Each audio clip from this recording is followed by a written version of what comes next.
Explore the Stockholm City Hall on a guided tour that takes you through the Blue Hall, the Golden Hall, the Council Chamber, and the Gallery of the Prince.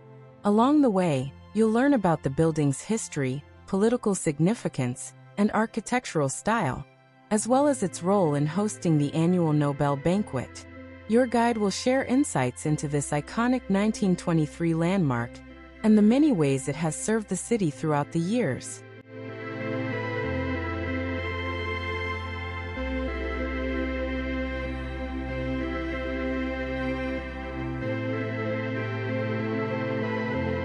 Stockholm City Hall is considered one of Sweden's greatest architectural achievements, an iconic blend of national romanticism, medieval influences, and meticulous craftsmanship.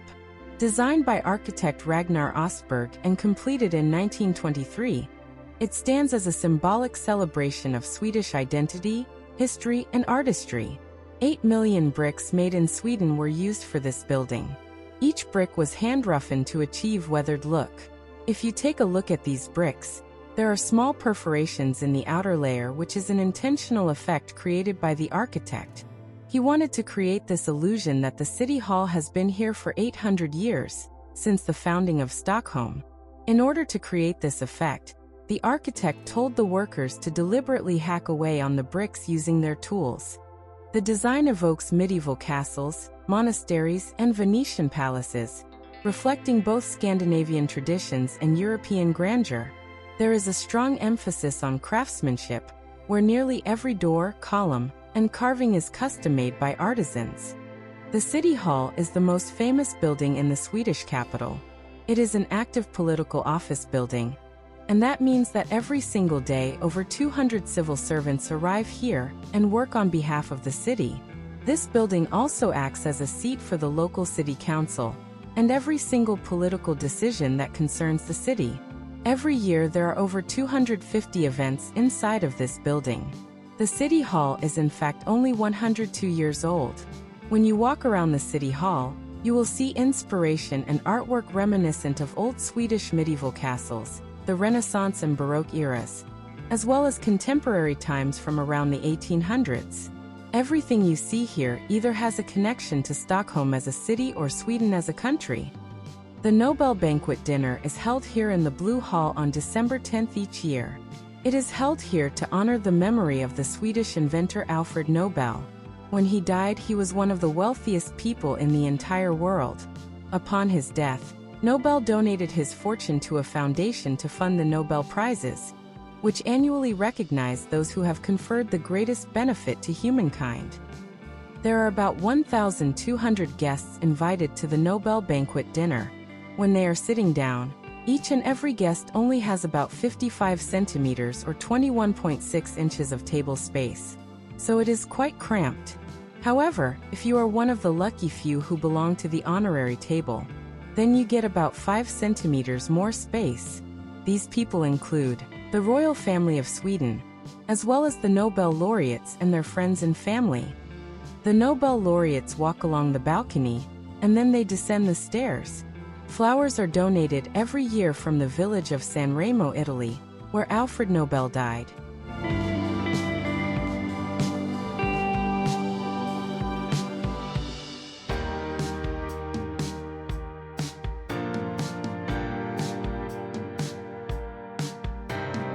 This musical instrument is a pipe organ, and it is Scandinavia's largest musical instrument with over 10,000 pipes, concealed behind an elaborate facade. While you see the ornate wooden case, the actual pipes are mostly hidden. It was originally installed by a German company in 1945.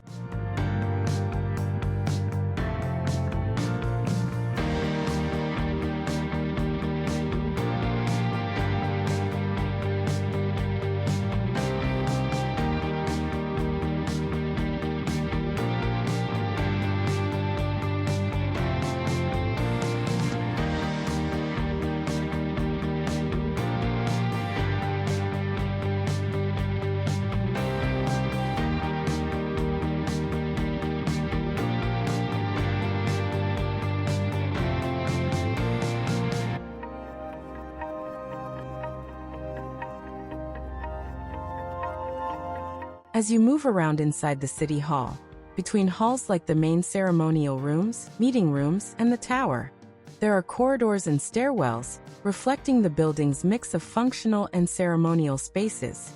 Some corridors connect to the offices or administrative parts, since the building also houses the city's municipal functions.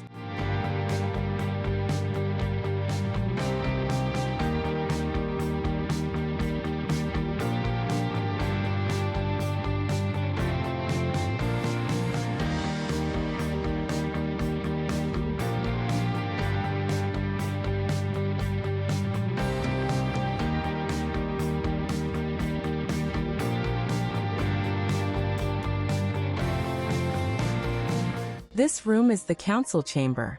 It is the most important room in City Hall, and is the official meeting room where the Stockholm Municipal Council convenes monthly to make local government decisions.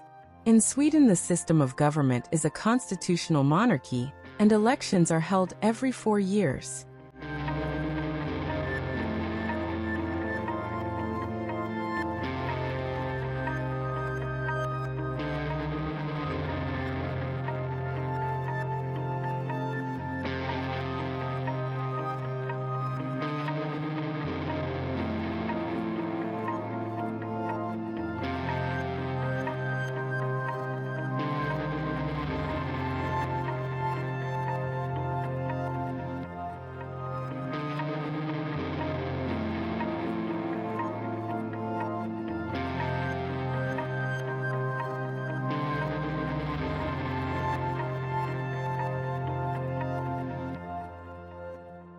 The tapestries on the walls are the oldest items in the building. They were originally made in Beauvoir in France, and they are 310 years old. In this room, wedding ceremonies are conducted every week. Every Saturday the room is decorated, and then a politician acts as an official for the weddings. Since the room is very small and a lot of people want to get married, the ceremonies are very short. On average, they will take about 4 minutes.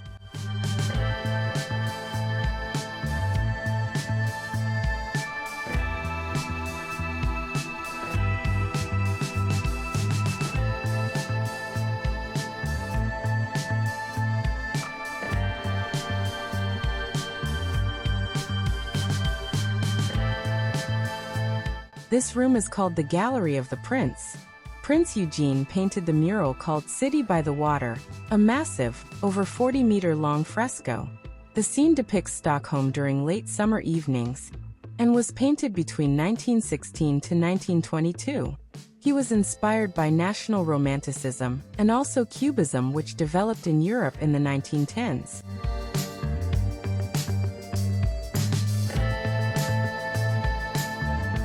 French windows running the length of the Prince's Gallery offer impressive, panoramic views of Lake Mälaren and the Södermalm district.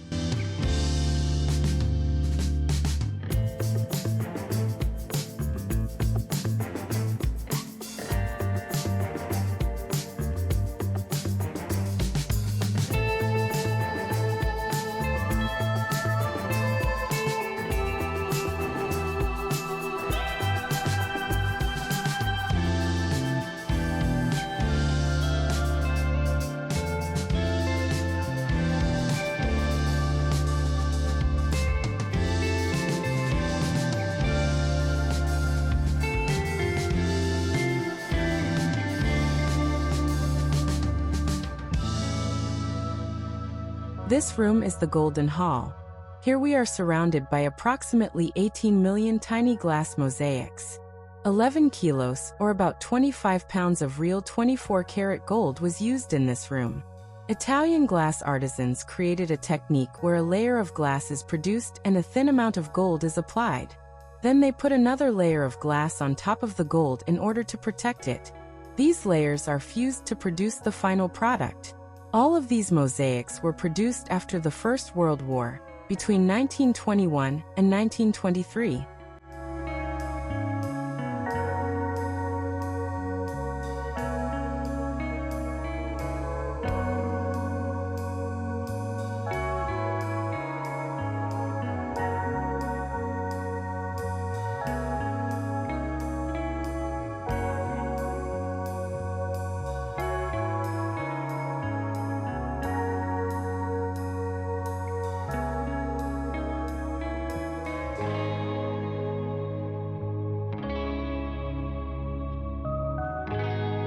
The Golden Hall is used primarily for festivities. The Nobel banquet was held here until the 1960s. In many ways, this room was a more suitable location because above the Golden Hall are the kitchens. There are elevators here, so even 100 years ago, food could be sent down from the kitchen and served right away. The Nobel banquet is no longer held in this room because it only holds 600 people.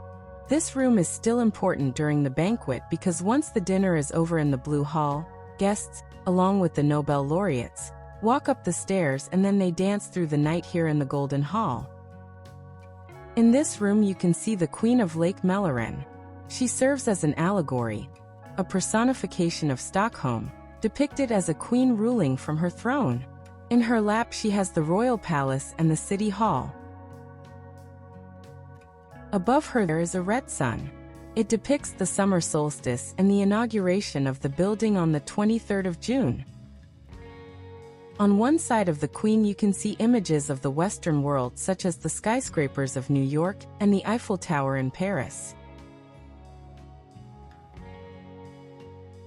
On the other side we see the images of the Orient or the East, including the Hagia Sophia in Istanbul and the Temple Angkor Wat in Cambodia.